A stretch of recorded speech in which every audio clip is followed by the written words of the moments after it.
こんにちは。今回はメタルフラワーのピアスをご紹介します。材料はすべてダイソーで手に入りますので、手軽にチャレンジできると思います。まずは材料です。そろばん型ビーズ 4mm12 個。ここではこのビーズを使いますが、お好きなビーズを使っていただいて結構です。花座パーツ 10mm2 個。T ピン4本。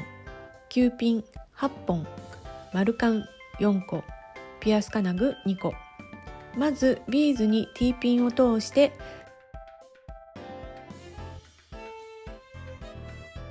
直角に曲げて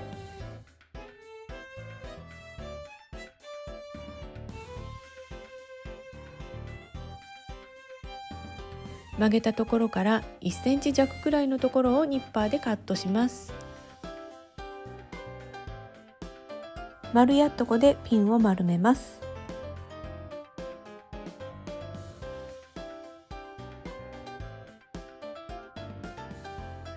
次はビーズにQピンを通して先ほどと同じように直角に曲げて、曲げたところから1センチ弱ぐらいのところをニッパーでカットします。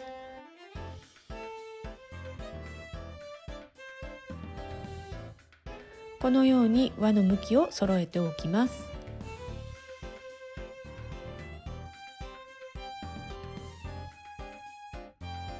これをもう一つ作ります。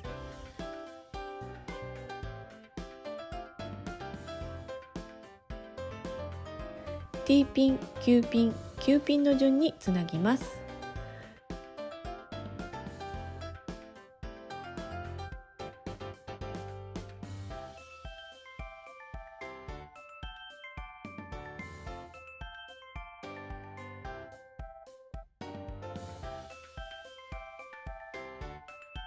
これをもう一本作ります。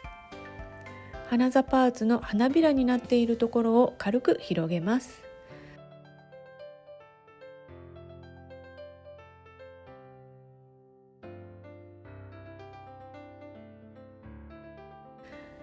下の2つの花びらに先ほど作ったものをつなげます。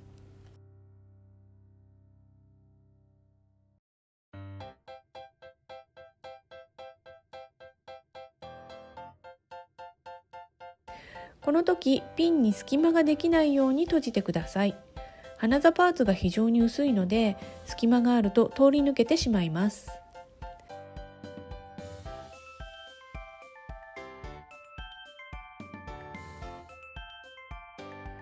今度は一番上の花びらに丸カンをつけます。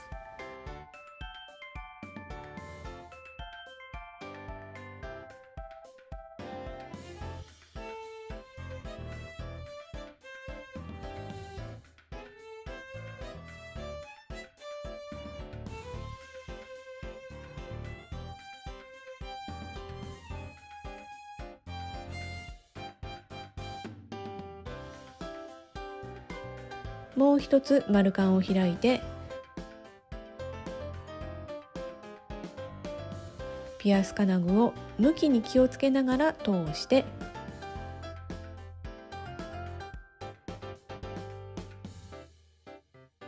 丸カンを閉じます。